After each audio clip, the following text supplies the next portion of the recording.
What's up, guys? We are live, and I've got a special show today.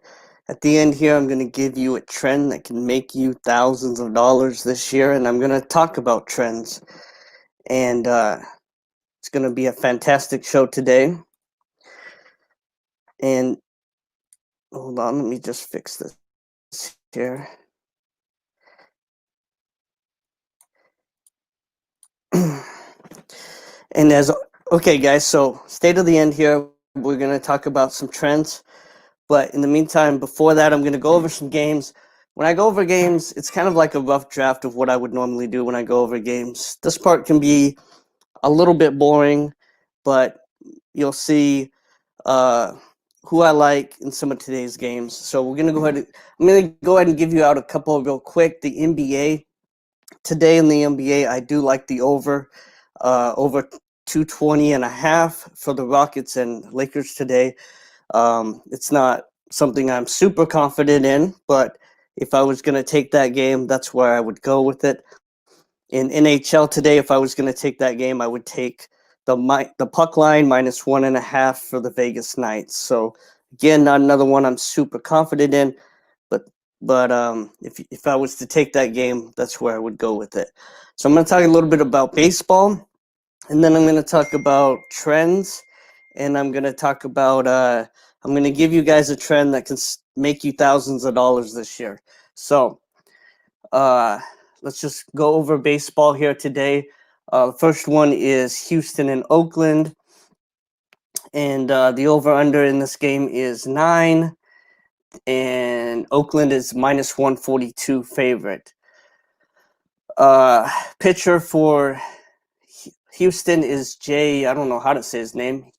Urquidy, Urquidy, something like that. He has a 4.9 ERA, but his whip is awful. It's 1.9. It's almost 2. That's not a very good whip at all.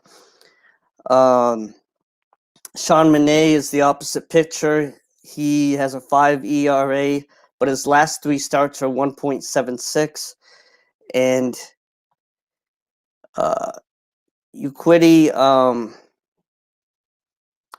is a 1.8 ERA when he plays against the Oakland. Manaea has a 3.48 ERA when he plays against Houston, and Manaea 3.48 when he plays against Oakland. So, although these pitchers have not been very good, let's see. Manaea's been very good lately, and he pitches well against Houston. Urquidy hasn't been very good this season. The last 7 games, Houston's not hitting their average runs. Their bullpen is not good on the road. It's at 5.64. So this is a classic Jekyll and Hyde game. This is a game I would definitely stay away from. If you like a certain side, I mean, the right side would probably be Oakland, but at -142, I'm not sure. That's a lot of juice. Not sure I would take that. And then also, I wouldn't trust Oakland on the run line either, -1.5. So I probably, in every way, I would probably just stay away from this game.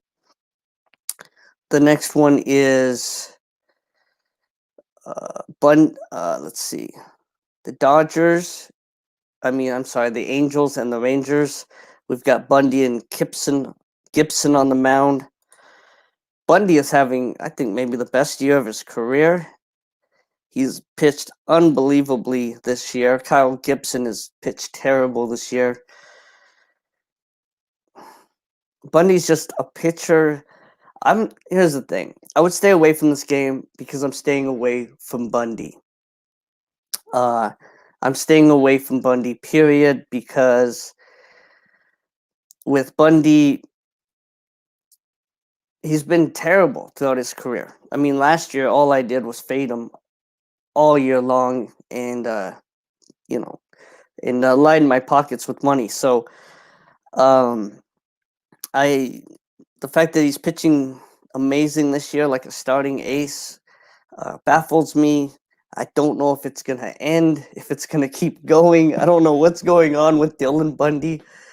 So I just try to stay away from his games until he either reverts back to his terrible self or, or if he keeps his pace up, then, maybe I'll start going with him. But right now, I don't have a feel for Dylan Bundy. I don't trust the guy. So I would probably stay away from that. But at a line of 8.5, I'd feel okay taking it over in this game. Gibson has been terrible. The Angels are good hitters. Obviously, Trout is hitting out of his mind. So, however, the Rangers Stadium is not a good hitting stadium. So it's kind of a tough one. But, if I was to take it, I would probably lean towards the over in that game. And I probably wouldn't do anything else in that game. I wouldn't touch the run line. I wouldn't touch the juice. So yeah, I would just stay away from the Angels and the Rangers in every possible way. The next game we'll talk about here is the Braves and Washington. I like this game for an over, and the line it was at 10. It's 10.5. I still like the over in this game. If you're going to take a side in this game, obviously I would take the Braves, but I don't know. I would not take a side in this game. I definitely would not take a side in the Braves game. So, the next one here, we have Philadelphia and the Marlins. That game was, I believe it was yesterday. Was it that one? That was a crazy game. No, that was the Marlins and the Braves yesterday. So this is a new series here. Arrieta has been terrible his last 3 starts, 6.75 ERA. Alcatraz has been good on the road, but at home he's 11.25 ERA. So Arrieta pitches decent against Miami. Alcatraz pitches good against Philadelphia. So, these bullpens are god awful.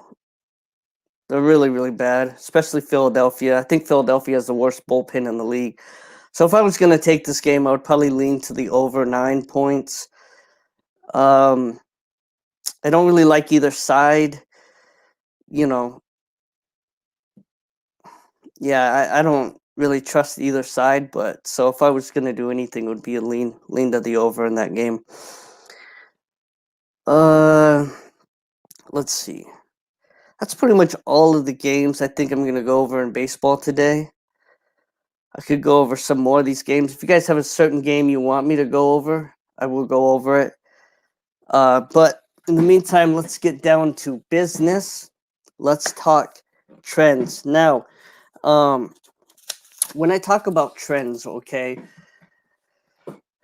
you have the right to be wrong, okay? What I'm going to tell you today about trends, a lot of people may not like. They may disagree with me. Because you disagree with me, that doesn't make you right. What I'm going to tell you is the truth. What I'm going to tell you is factual. And if you want to be wrong, be wrong. You have every right to be wrong if you want to. But I'm going to give you facts about trends today. And this is truthful, okay? So, trends. Let me just make sure I wrote some notes down. I'm not a big note taker guy, but I wanted to make sure I got the main points out I wanted to talk about today. And so trends are a sign of confidence or the lack of confidence in a team. That's what they are. Trends are not statistical in any way. Trends do not breed stats. Stats breed trends. So a trend is not a statistical fact in any possible way.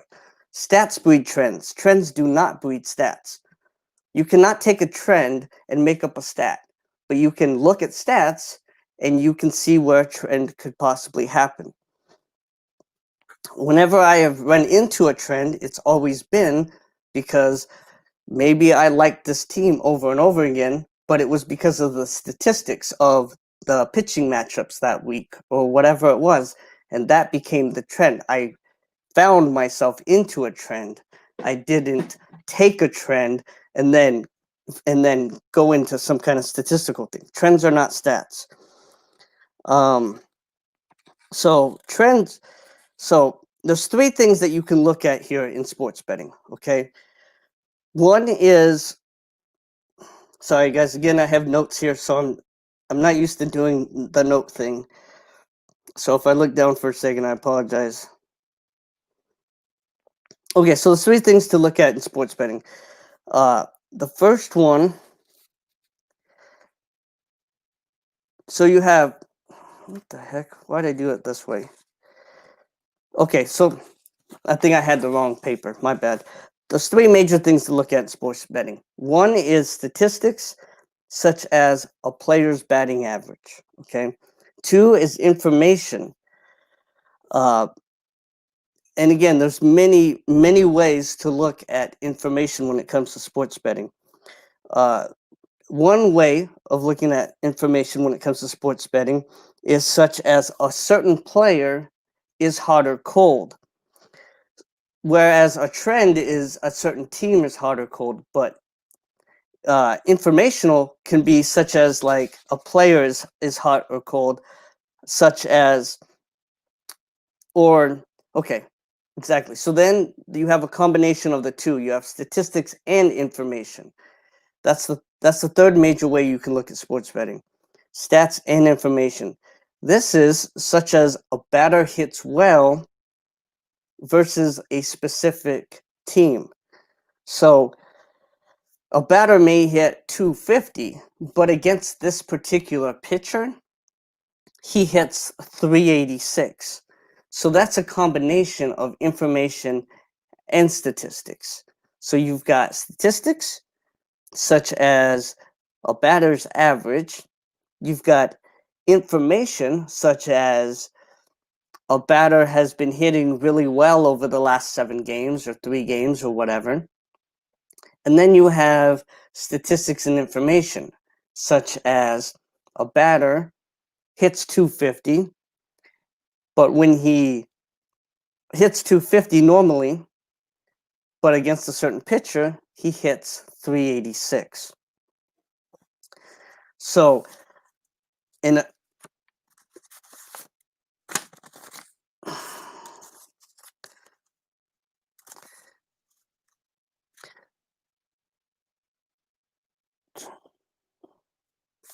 sorry, I'm just trying to look through my notes here for a second. Again, I'm not a note taker guy, so okay, so today I'm going to give you guys a trend. Now, the trend I'm going to give you today is not statistically based. Okay, so I want you to know that it's not statistically based. The trend is not a combination of statistics or information. The trend I'm going to give you guys today is informationally based. So it's only based on information that we can look at. So the trend is that the beginning of the season, so the first 2 or 3 weeks in the NFL, but especially in college football, you can take second half overs. The reason is, you have 2 reasons for this. Number 1, defenses are ahead of offenses at the beginning of a season. However, once you've been able to see a first half, you're able to break down the defenses a little bit better, number 1. Number 2, the conditioning because of COVID-19 has not been there. These guys are not conditioned. So you're going to see a lot of star players cramp, go down, things are going to happen, and it's going to give a huge advantage to the offense. If you've ever played a football game when you weren't conditioned, you can't do much defensively. You can do quite a bit more when you're on offense. Even if you're cramping and they're cramping, the offense has the advantage in that situation. The offense knows where it's going. You have to react to it. So if you take the overs in second half college football, and maybe in the NFL too, but mostly in college football, take the overs in the second half in the first few games of the season, first 1 to 2, 3 games of the season. When you watch the games and you start to see that the conditioning has improved among teams, then you stop the trend. You stop doing it.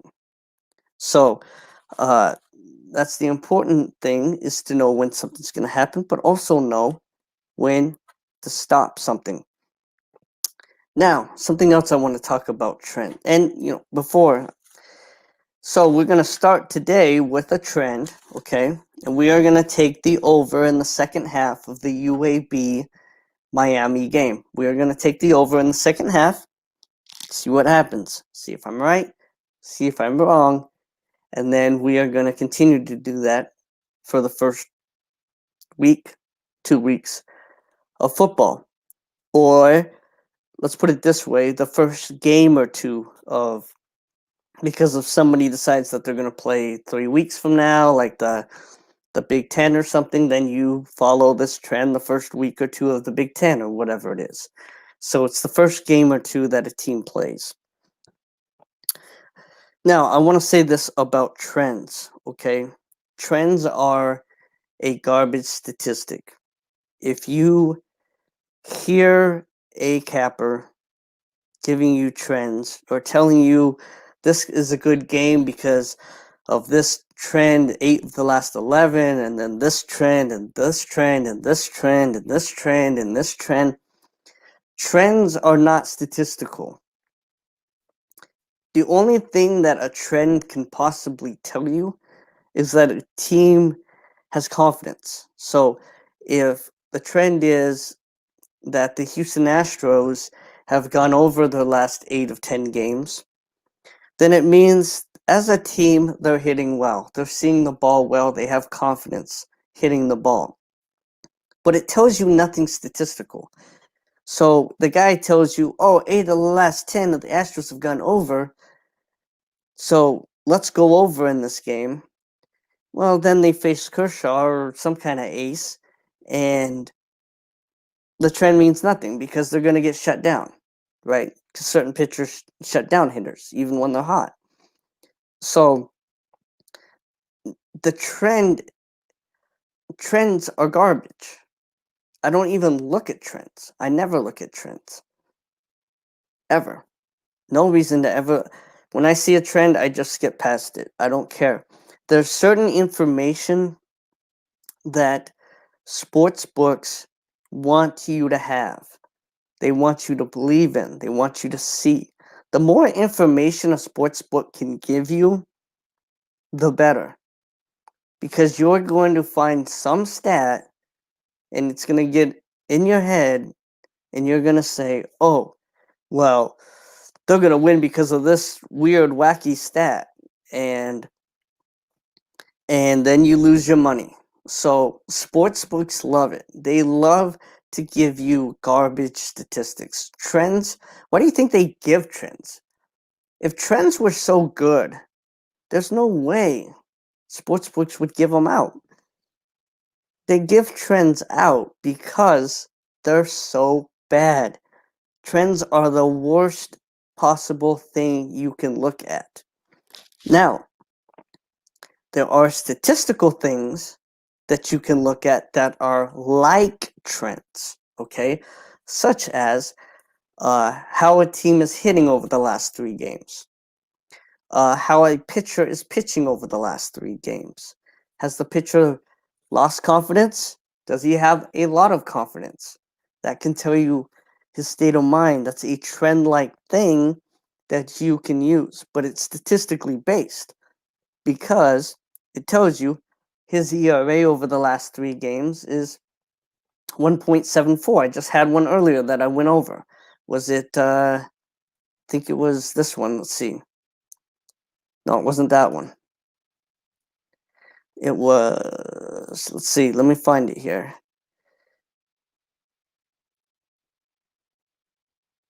It was let's see, okay, perfect example right here, okay? The Oakland Athletics, Sean Manaea. All of his starts this year, average, if you ever average out all of his starts, 5.09 ERA. His home starts, 4.91, okay? So he's not very good at home. Or, well, he's slightly better at home, I guess, than he would be away, just barely. But his last 3 starts, 1.76 ERA. That's an ace. 1.76, that is an ace all day. I'm not saying Manaea is an ace, but his last 3 starts, he has played like one. So, Manaea has a lot of confidence. That's kind of like a trend. He is trending to a good pitcher. He's trending to someone with a lot of confidence. But it's also backed up statistically. I can see that his ERA is 1.76. A trend, a regular trend when you're talking about a team, is talking about an entire team. So it's not statistically backed up. It shows you that this team is hitting well as a whole, but as soon as a couple of guys don't hit well, then the trend is totally debunked. As soon as they come up against a good pitcher, the trend is debunked. Okay, so this is very specific, and it's one player. It's a pitcher. It's not the only thing that you're considering in the game. Okay, you go, okay, this guy has a lot of confidence lately. He's pitching better than he normally has. Let's see how his bullpen's pitching. Let's see how the other team's pitcher is, how they're pitching. And so it's just one thing, but it's trend-like, but it's based on statistics. And it's one small thing that you use out of the entire game. To just say, there's this trend and this trend and this trend and this trend, and to avoid the pitchers and the batters and everything else that goes on in the game, and to just take a trend, that is terrible. And if you find someone doing that, they are a fraud. They are a fake. They are a scam capper. Okay, period. So, that's the truth about trends. Again, if you don't like it or you have a different opinion than I do, that's fine. You have every right to be wrong. But it doesn't change the fact that you are wrong. This is factual and this is truthful. So, thank you guys for watching. I really appreciate it. I hope this helps you guys make some money this year. Let me know in the comments below. If it helped you, let me know in the comments below. You know, whatever you want to let me know, go ahead. And you guys, I'm on Twitter, Facebook, and Instagram. If you guys ever want to DM me about a game, I will give you my opinion about the game. I will let you know if I think it's good, I think it's bad, you know, whatever. I'm here to help out the community. I have my VIP play that I do. It's, well, it can kind of change, but typically for baseball, it's $10. You tip me $10 when the game wins. If the game loses, you don't have to pay me anything. Right now, I have a special going. The NFL is probably going to be $25 or $30. I guess it's $30 right now for my VIP play. You only pay the $30 when the game wins. If it loses, you pay me nothing. And then if you want to be a client, I have one spot open to become a client. It's very expensive. It is $6,000 upfront, $500 a month, but you have to pay the $6,000 upfront. Full service. You get my phone number, my cell phone number. You can call me anytime. I answer calls at 2:30 in the morning, so it doesn't matter. You can call me anytime. I don't sleep that much, so and we can talk sports. I can teach you a few things about, I don't have a problem teaching some people about sports betting, or if you have a question about this or that, you always have my phone number all year long to call me. We go on a bad losing streak, you can call me and cuss me out if you want. Whatever you want to do. But it's for serious players only. I only want people who are going to actually make the bets that I give them. I actually been doing this 3 years now. I've only lost 3 clients. 2 of them were because, I had a little bit of a losing streak. And although I had won them more money than they had lost over the year, they managed the money wrong despite what I told them to do. Things happen. And so I lost 2 clients doing that. And then I lost 1 client recently because I fired him. The reason I fired the client was because he wasn't betting the games. And he was basically just paying me $500 a month for no reason at all. So he'd been paying me this for money for 3 years now, and he wasn't making the bets. And I'm here to. I didn't feel like I was giving him a service, other than, I was teaching him a little bit about sports betting, and we were talking, and I just said, I'm not going to take your money anymore, but you can still call me for free, still be friends, everything. And so he does. He still calls me, still texted me the other day. So we still talk, but I just don't take his money anymore. If you're not going to do the bets, if you're not going to play, if you're not going to take it seriously, then I don't want you as a client.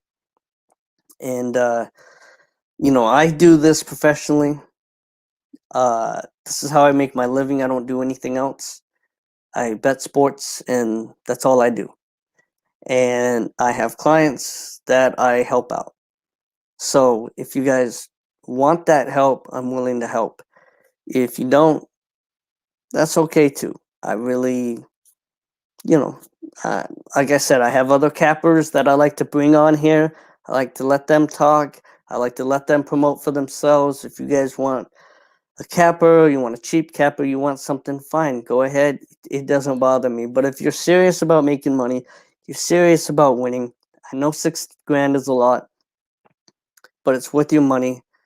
You get a whole year, you get all the sports, you get all the playoffs, you get around 450 picks for the year. And, it's a great value. And again, you get my cell phone number. I'm not going anywhere. And it's a fun time, man. It's a fun time. I love the clients I have. I make the money. They're happy. And that's really all I care about. So that's it for today's show. A lot longer than normal. I don't think I've done a 30-minute show by myself before without somebody else on with me. So I'm sorry if it was long, but I thank you guys for watching, for staying to the end. I really appreciate you guys. Please share my stream with anyone that you guys would like to share it with. Again, DM me. You can find me /D Sports Ledger on any of the social medias except for YouTube. You have to search Daniel's Sports Ledger. And that's it for today's show, guys. Thank you so much. And as always, let's make some money. Let's have some fun doing it.